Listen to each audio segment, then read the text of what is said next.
Good afternoon, everyone. Stacy Alcorn here. Thank you for joining us for another week of our How to Build a $10 Million Business series.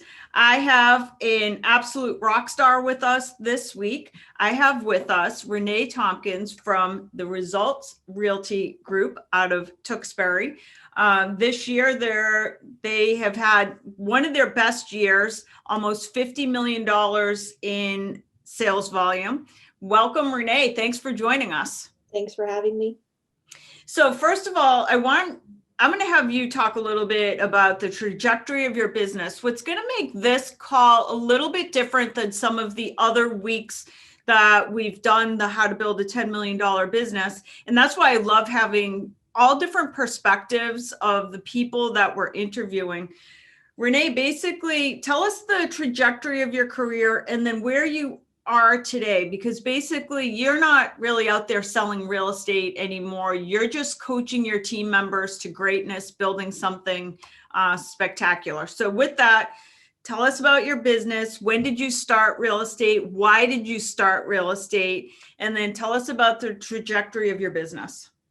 So I've been in real estate for approximately 9 years. I began as a solo agent. I got into real estate as part of my previous employer's downsizing. When I was working remotely in sales from home.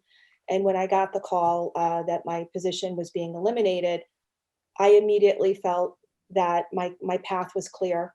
It was time to get into real estate. It was something I've always wanted to do. Loved the process when I bought my own home and became intrigued with it then. And so it was very clear to me that this was what I was going to do. I was actually overwhelmed with excitement and positivity. And I was the only one, I think, during that layoff call that felt that. So I then researched classes, did what I needed to do to get that taken care of. Once I became licensed, I did affiliate at the time with the nation's largest brokerage. And in the process of affiliating with them for approximately 3.5, 4 years, I began to know that that was just going to be a stepping stone for me, that this was ultimately not where I was meant to be, simply because I started to feel I couldn't get ahead financially. Yet I was being recognized as a top producer within the office within maybe a year or two of being in the business. And I started sort of to feel somewhat a little resentful at the commission checks and thinking there's got to be a better way. So I did make a move. I then went to work for the nation's second largest brokerage at the time, who had a very different compensation model. So it was more generous, but during that time, what I realized was it wasn't always the split isn't always the bottom line. It's also what you're spending. And it was also at that brokerage that I decided to grow a team because my production had gotten to a point where it was starting to sort of take over. I had very, very little free time. And I remember at the time, my manager, team leader at the time, said, consider growing a team. And my first reaction to the thought of it was, oh no, that's way too hard. It's not really what I'm into. And the more I just sort of started noticing other teams in that office, how they ran and how they did things, I said, well, I've got to make a change. Either I've got to start downsizing my business and referring business out, or I've got to grow it up. So I did decide to take some classes, and I learned how to grow a team, how to interview people, how to treat my business as a business, which I am grateful for those trainings. In the process of building a team, there's been an immense amount of learnings that I can't even, tell you how many learnings there have been. But so yes, I did decide to grow a team, and found that really the biggest thing in the process for me was realizing the biggest epiphany I had during the process was learning that if I was growing a team for them to help me grow my business, there was always struggle there for me. But when I had the epiphany that really, if I could switch into more of like a brokerage model and help them grow their business, that is when everything truly shifted for me, as a team leader, for sure. So if you could talk a little bit about the structure of your team, and you can correct me if I'm wrong, but I think that the way your team is structured, that the agents on your team can list or sell. So in other words, sometimes you see teams that the team member can only work buyers or only work listings. I think your people are basically just brokers and you coach them and they can do anything. Is that correct? Mm-hmm. Yep. So I do the marketing and the success coaching, and Julie does the transaction support, transaction management. And the reason I made the decision to allow agents to do buyers or to work with buyers or sellers was I wouldn't want somebody limiting me. And I believe the biggest lessons, the biggest, the biggest education will come from doing. Mm-hmm. So when I started off in the business, I worked both listings and buyers and learned to be a better agent on the other side as a result of having worked with the opposite side. Mm-hmm. So I didn't want to limit people. All right. One of the things that I know you're a big proponent of when you coach your people is going out and getting business. So how do you coach one of your team members to go out and find business? So we have what's called 5 buckets of business building. And in there are the 5 ways an agent plans to build their business for the year. Mm-hmm. Typical buckets would be networking, online leads, open houses, sphere of influence, etc., and how each agent plans to build their buckets. So we just did our year end review, and we did our business planning for 2021. And what I did was a comparative. I said, give me your buckets for 2020, and what are your buckets going to be for 2021? Are you making any changes? And if so, why? And what business you got from the 2020 buckets, and what your goals are for your 2021 buckets. How do you plan to get that business? I certainly am a believer in not putting all your eggs in 1 or 2 baskets. I do believe that the most authentic and impactful way to build your business is by relationships. Relationships are everything. Trust is everything. Yet I also recognize there are other ways to build your business as a new agent. All right, just taking questions. First of all, somebody's asking about classes for growing a team. I know you were at Keller Williams for a while. I know Keller Williams has some classes on growing a team. Any other classes that you've participated in that you found helpful for growing your business? Yes, there was one class I took in Boston with Keller Williams, and it was very focused on personality tests, profiles, interviewing people. And so it was in alignment with growing your business and hiring and firing people. Julie and I also co-took a class. It was called the Perfect Real Estate Assistant. Let me just say this. I think that was a 12-week class or something, but it talked about developing a policies and procedures manual, having everything so systematized that nothing, like in terms of something that a curveball could come to you and overwhelm you. You were rock solid. And so that was very impactful. I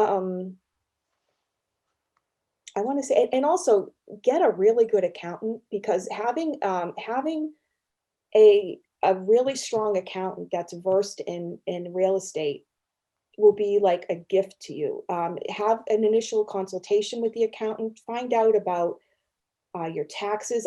Once I learned about that's a huge part of our business that I don't think a lot of agents even think about. Whenever I bring an agent onto the team, I always tell them, book an appointment with an accountant, because when you reach your goals, you're going to need to know about behind the scenes what happens tax wise. Let's talk for a second about personality profiling that you mentioned. So when you are bringing on a new team member, because one thing that's unique about the way you've grown your team, and you have a significant number of agents now, but first of all, you don't take everyone. Is that because you're personality profiling them, or is it something else that might not be a good fit through the interview process? I will say this, anybody that I ask, I have one question that I like to ask most interview, well, I ask everybody. And the question is, in 1 year, if you were not to make one dime from selling real estate, would you still be in the business? And Hmm. if they tell me no, then I'm not a good fit for the team. Hmm.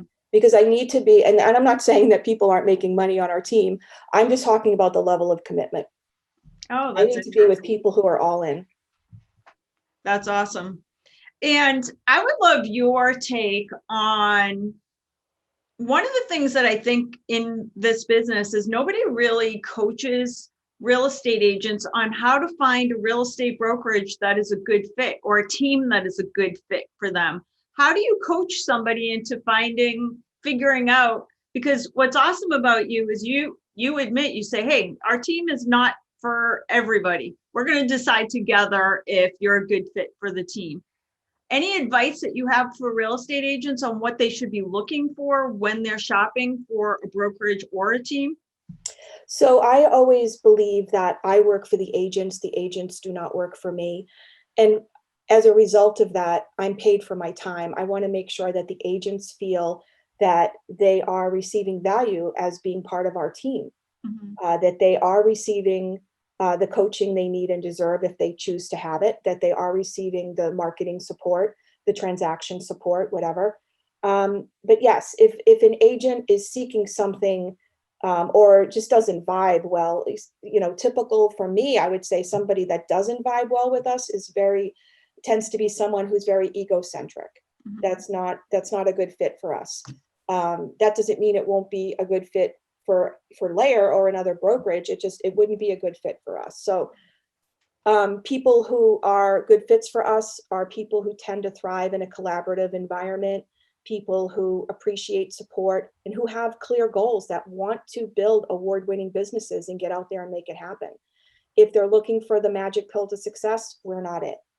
If they're looking for us to radiate their success and shine it and let it rock the real estate world, we're it.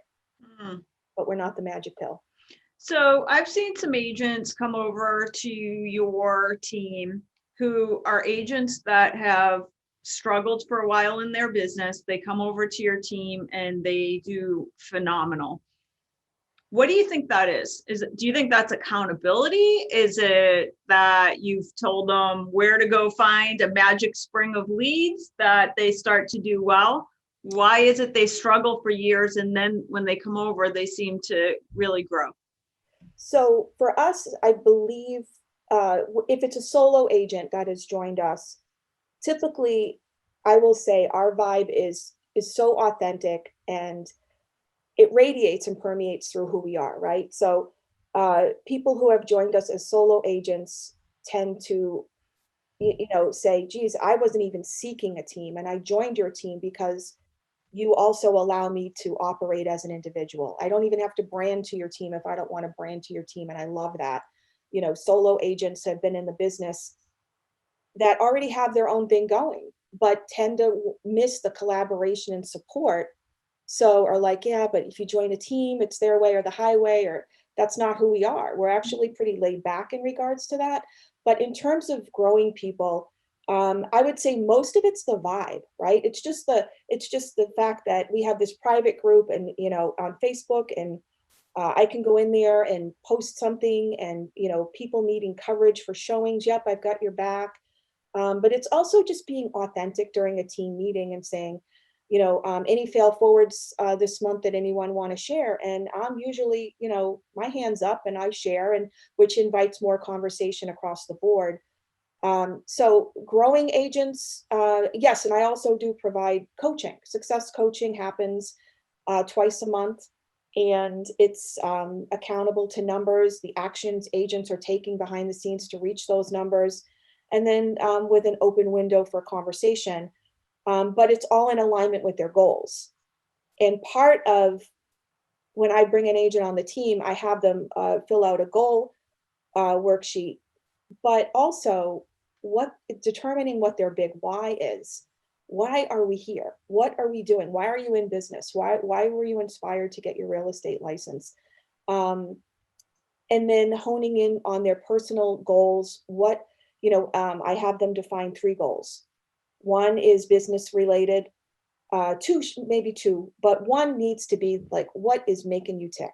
Mhm. What has you getting up in the morning? Do you want financial security? Do you want investment properties? Do what is it that you want? And so when I look at that, I remember, say, uh, Sarah, wonderful agent on our team. She's got investment property goals. And so when I meet with Sarah, I call it Sarah's investment property time because that's her big why. In my mind, that's what I do. It's like a mental trick I play with myself. So I'm in alignment with Sarah when I'm with her for that hour. Okay, so to be on your team, the agents have, I believe you have a once a month office meeting, and then they have 2 coaching calls with you. Is that correct? Yep, if they want it. So the team meetings take place right now on Zoom, and they're 2 hours, first Tuesday of every month. And then coaching is twice a month.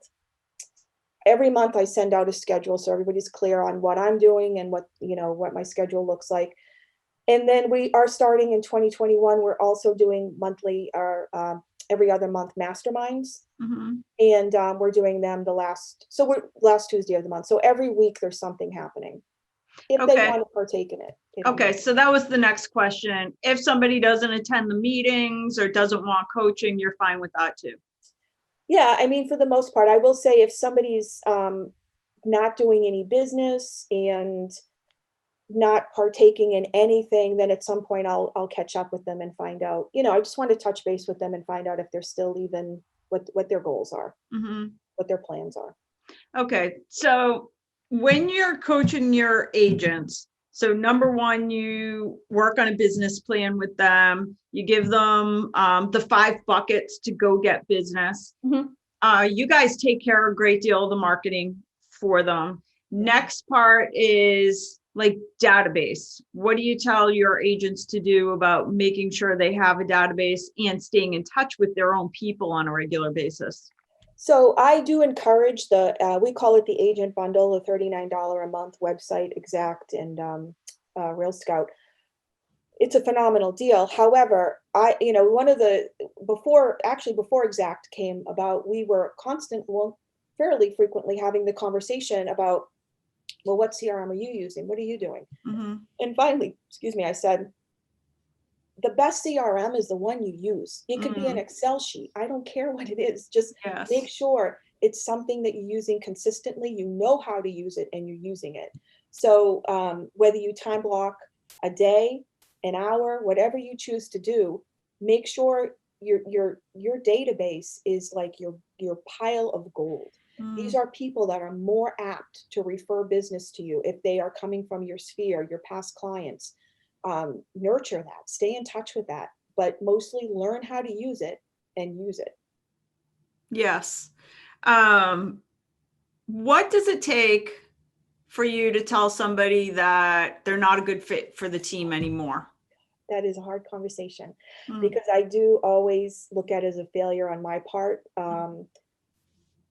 I feel I always look inward before making that call and, to say, okay, what could I have saw sooner? Where did that gap happen that maybe I could have identified? And, what could I have done differently is basically what I always ask. But when the time comes, what I have learned is when I'm rock solid in my decision that the person is not a good fit, then I don't hesitate to make the move. But I do I've been known to give people more time than maybe I should, but it's always because I never want to look back with regret. Let's talk about, I'm going to bring it up again, only because you brought it up at the beginning, the personality profiling. Did you do that when you were selling real estate with buyers and sellers? I did not, no. And interestingly enough, I was never trained to. It was mostly just knowing as a business team owner, how to identify different personality styles and the importance of relating to them in a specific way. Mm-hmm. Let's talk about mindset, because I know you and I have very similar beliefs about the importance of mindset in business. What do you do to make sure, first of all, I'm curious, what do you do when you personally get into a funk? That's number one. And number two, how do you get an agent out of a funk? So first is to just be aware, be very mindful of your mindset, your self-talk, your body language, all of it. Sometimes, I mean, when I was in the peak of my business selling real estate, I would be in my car and I would really pick up on my body language, like my shoulder would be tense while I was driving, or my leg would be like stiff. And I'm like, oh my God, just, relax, loosen up. And so number one, just be aware of it, first of all. And then secondly, decide how much power you want to give the situation over your day or your hour or whatever it is. We're human, right? We feel things, and we do. Sometimes it can be beneficial to sort of vent a little bit, but then shut it down. I mean, energy is contagious, so be very mindful about what you're saying and putting out there, because the energy, the universe picks up on your energy. It doesn't pick up what you want; it picks up what you're feeling. So if you're feeling stress, you're going to get more reason to feel stressed. So allow yourself time to feel it and get through it, but then wrap it up. Any mentors, trainers, favorite books that you've used in your business? I love John Maxwell. I love, we do listen a lot to Tom Ferry. Phil Ciccio has been wonderful. His coachings have been very impactful. Wayne Dyer is always huge for me. Love Gabby Bernstein. I love it all. So, but yes, we do. We listen a lot to Tom Ferry and his videos, and talk about ways to implement some of the practices he recommends. When it comes to listing presentations, do you coach your agents on having a particular style of a listing presentation, like a one-step versus two-step, or having an actual presentation that you bring to the table? What are you telling your agents or advising your agents to do? So I always believe that a pre-listing presentation is impactful, because the appointment should be about the person and their goals versus us and who we are. Yet I also realize that it's important for the potential client to know who we are and what we bring to the table. So having a pre-listing package is very valuable. We do have one. I recommend that if time permits, ask for permission to drop it off. Tell the person you're not staying, you're just dropping this off, and you'd appreciate it if they gave it a good reading, and then perhaps make a list of questions they have so that you address them during your time together when you do have a meeting.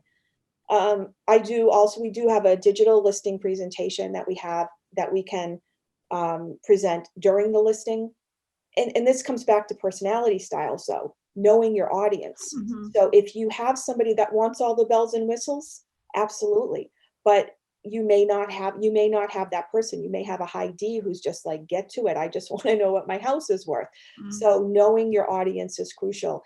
And the real challenge is when you have a couple and they're very different personality styles. So that's a whole other conversation for another day. But yes, we have a pre-listing package, because I do believe that the listing appointment should really be about the client and their goals. But we also have a digital listing presentation ready to be presented at the appointment as well. I have a question for you. Are you a control freak in your business? Well, that's better answered by the team, right? I guess that's a good question. I have learned to loosen up. In fact, so the masterminds that we're doing in 2021 are being agent-led. They're not being led by me.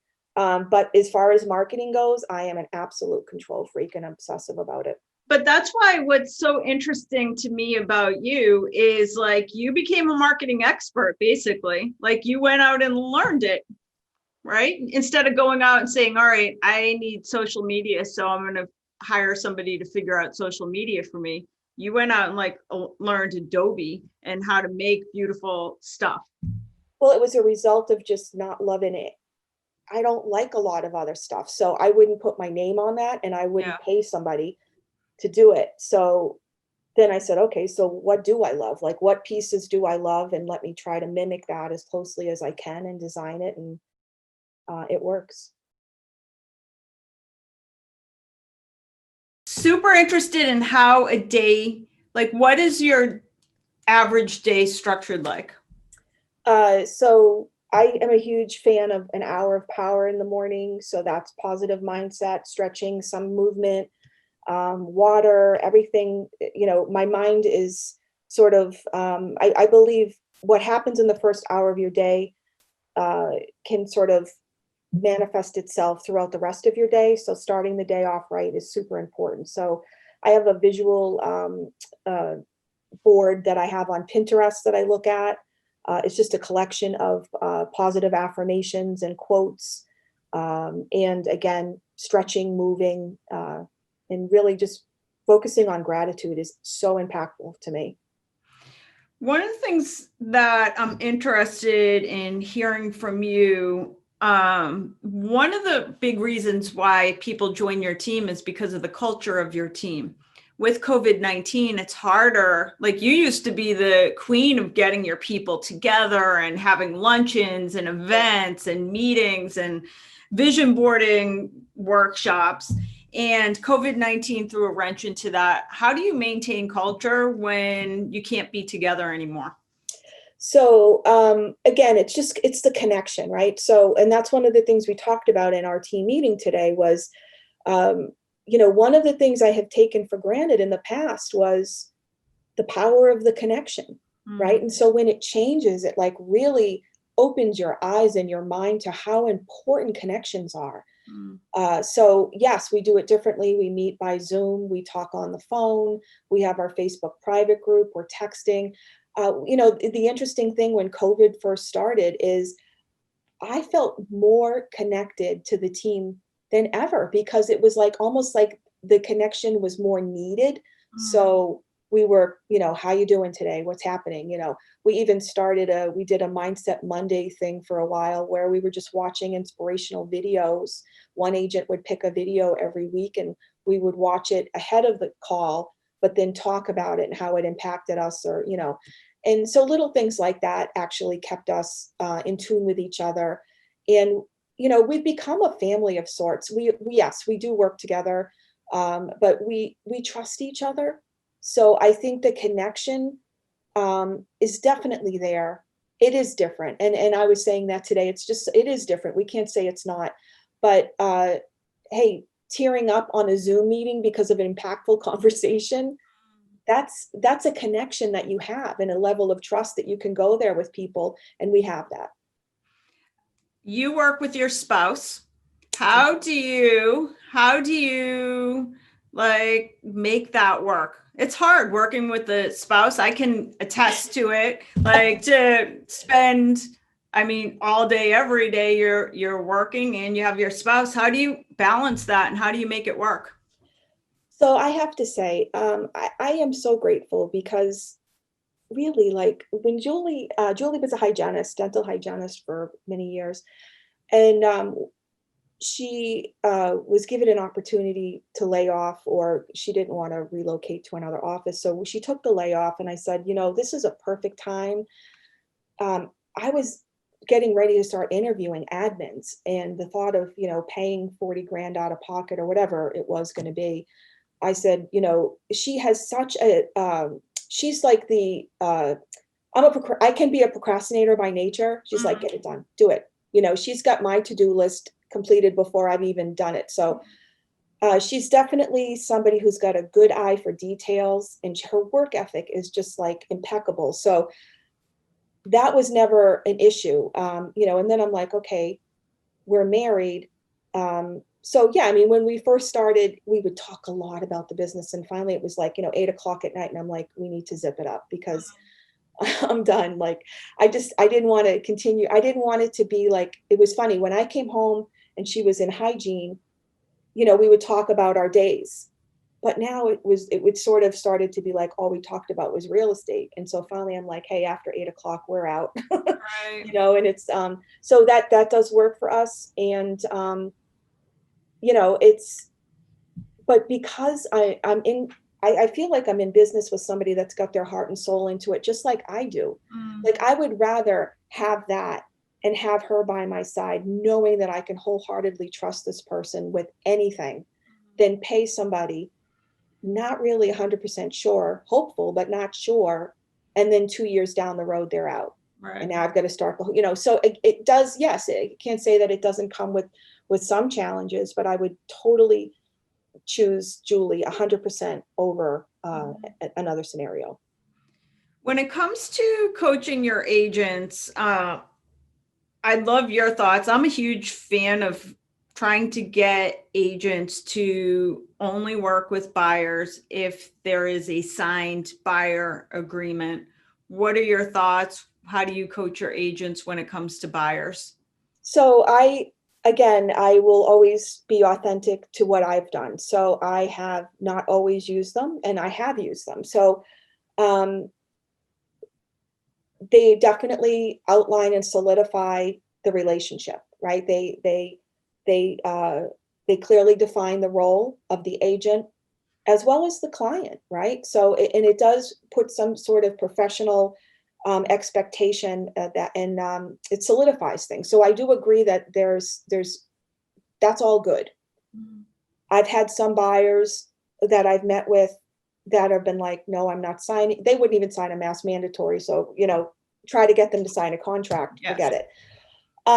At the end of the day, if things go south and don't work out, if you wanted to enforce the contract, again, that's a whole other conversation.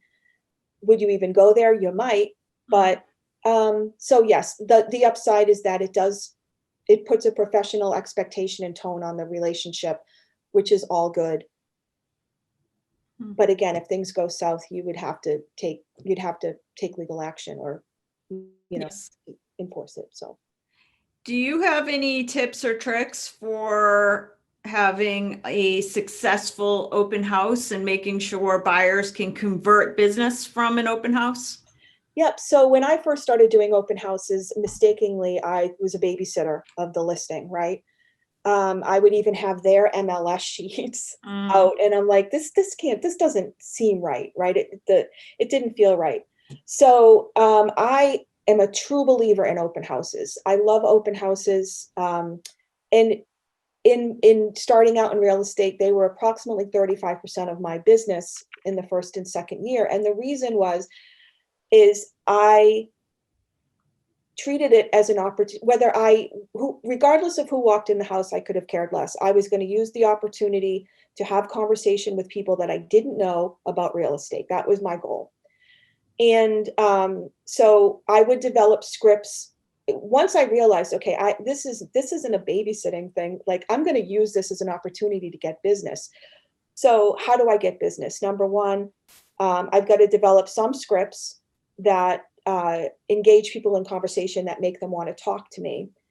And I've got to make sure that I have a way to follow up with them so that I can read their contact information and that they have something they can take away.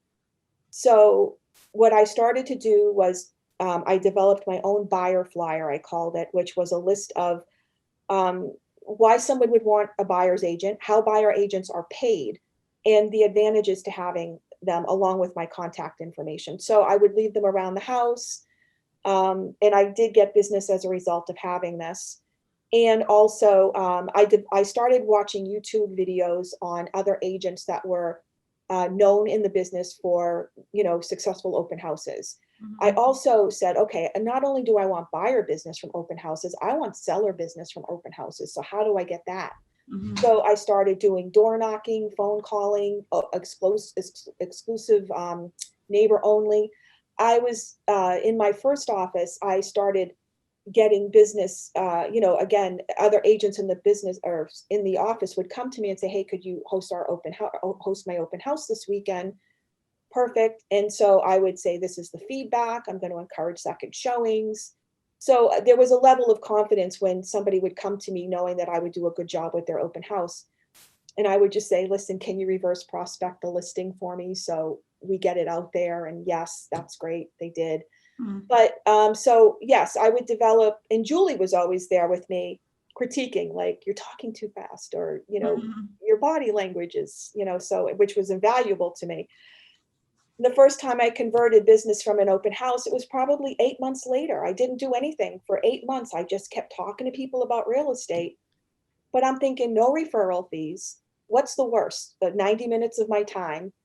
Uh, and I converted 4 or 5 pieces of business from one open house. And then after that, I was a maniac. mm. So open houses are, in my opinion, such an awesome way for agents to grow their business. I mean, it's people are coming to you. Mm. It's awesome.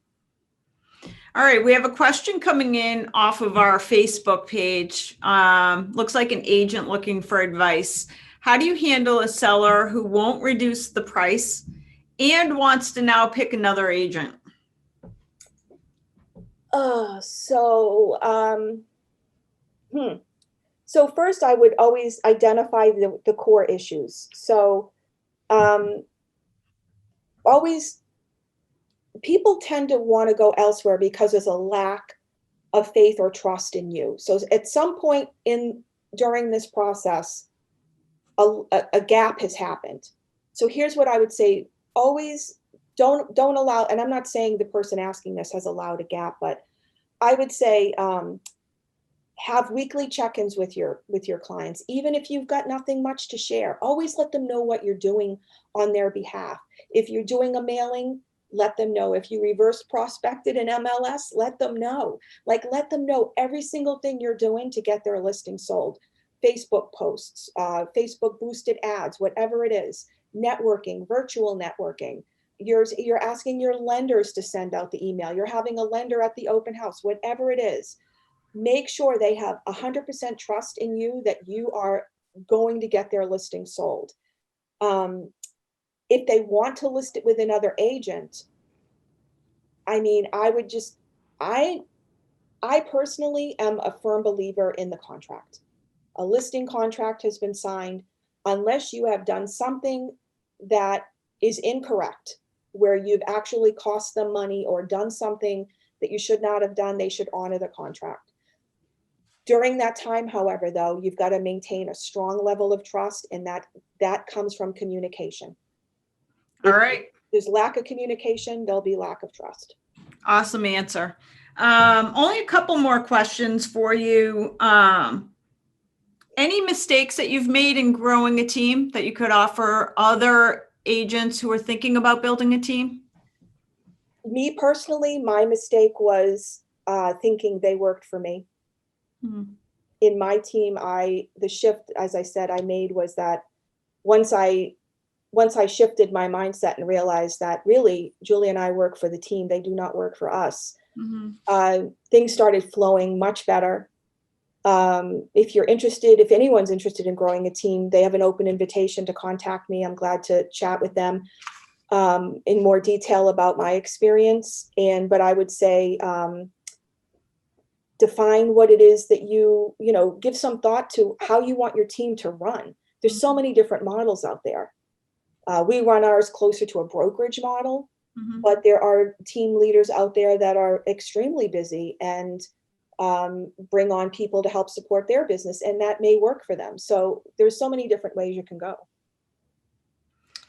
And then goals. So you said that you are extending an invitation to anybody that's interested in building a team, but you're also still building your team. So do you put in place like quarterly or yearly goals on how many team members you're going to add?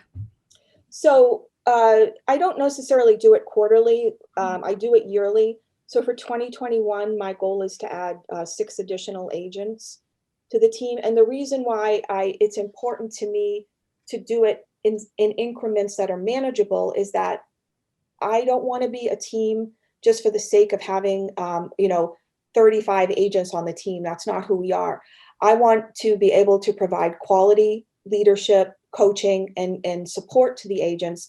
And if we bring on too many agents at one time, that becomes a struggle. And I don't want that. I always want the agents to feel valued and that we have their back and we're there for them. And if it does get too big too quick, again, it will start to show its head in the fact that we're not answering promptly. We're not giving that high level of support.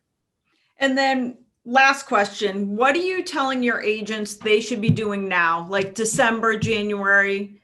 This is a unique December and January because it's still it's much busier than we were last December and January. But what are you telling agents they should be doing right now to ensure that next year is great?